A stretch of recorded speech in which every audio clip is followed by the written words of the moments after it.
मला पद्मासन घालता येत नाही म्हणून मेडिटेशन मी करत नाही, ही पळवाट आहे. मला मांडी घालता येत नाही, मी कसं करू मेडिटेशन? महत्वाचं काय आहे तर आपल्या सगळ्या संवेदना आपण कमीत कमी अनुभवण्याचा प्रयत्न करत असतो.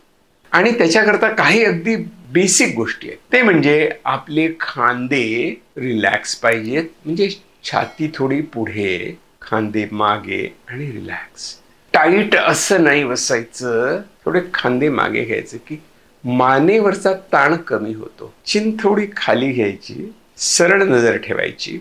शरीरातनं काहीतरी कुठेतरी खाजते, पाय दुखायला लागतो, बसलं की लगेच उठावंसं वाटतं. हे सगळे संवेदना असतात आणि या संवेदना आपण बंद करू शकत नाही किंवा कंट्रोलही करू शकत नाही.